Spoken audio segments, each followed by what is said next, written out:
क्या आपने कभी सोचा है कि सिर्फ शुद्ध जल से किया गया एक अभिषेक आपकी किस्मत को बदल सकता है? क्या यह संभव है कि बिना कोई बड़ी सामग्री केवल एक लोटा जल शिवजी को प्रसन्न कर सकता है? अगर आज सोमती अमावस्या है तो जान लीजिए, यह सिर्फ कोई आम दिन नहीं है। ये वो अवसर है जब शिव को प्रसन्न करने का सबसे आसान लेकिन सबसे असरदार उपाय किया जा सकता है, और इस उपाय का नाम है शुद्ध जल से अभिषेक। आज की इस वीडियो में हम जानेंगे शिवलिंग पर शुद्ध जल से अभिषेक करने की शास्त्रों से प्रमाणित विधि, नियम और रहस्य। तो आइए शुरुआत करते हैं। 1, चलिए अब बात करते हैं सोमती अमावस्या का महत्व क्या है।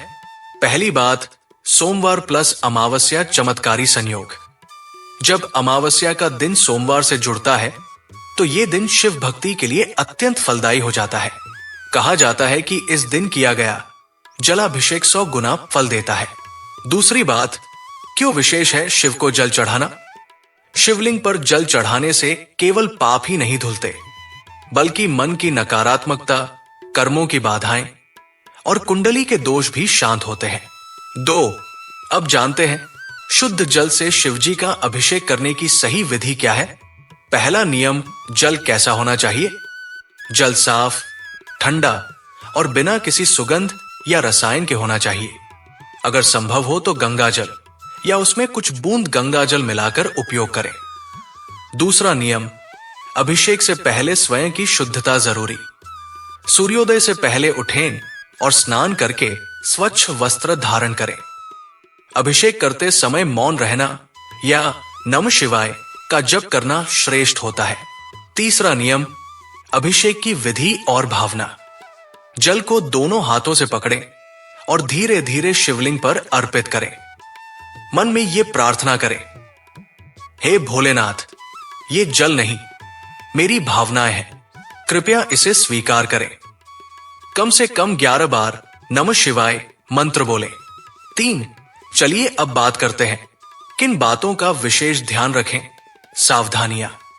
पहला नियम, प्लास्टिक के पात्र का प्रयोग ना करें।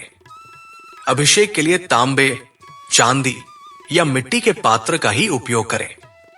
दूसरा नियम, जल चढ़ाते समय जल्दबाजी न करें।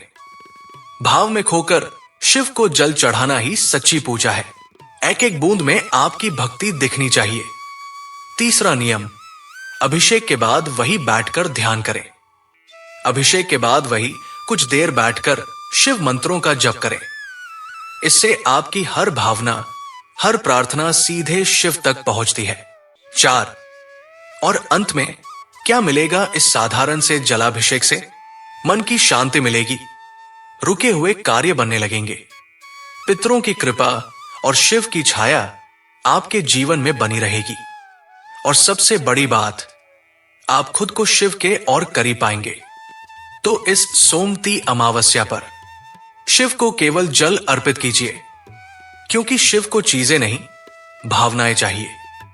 अगर आप भी इस पवित्र दिन जलाभिषेक करने जा रहे हैं तो कमेंट में लिखिए, हर हर महादेव, मैं शिव को जल समर्पित करता हूं। वीडियो को अपने परिवार और दोस्तों के साथ शेयर कीजिए ताकि वो भी इस दिव्य दिन का लाभ उठा सकें। और हां, अगर आप ऐसी ही शिव भक्ति से जुड़ी और भी गहरी बातें जानना चाहते हैं तो चैनल को अभी सब्सक्राइब कीजिए। हर हर महादेव।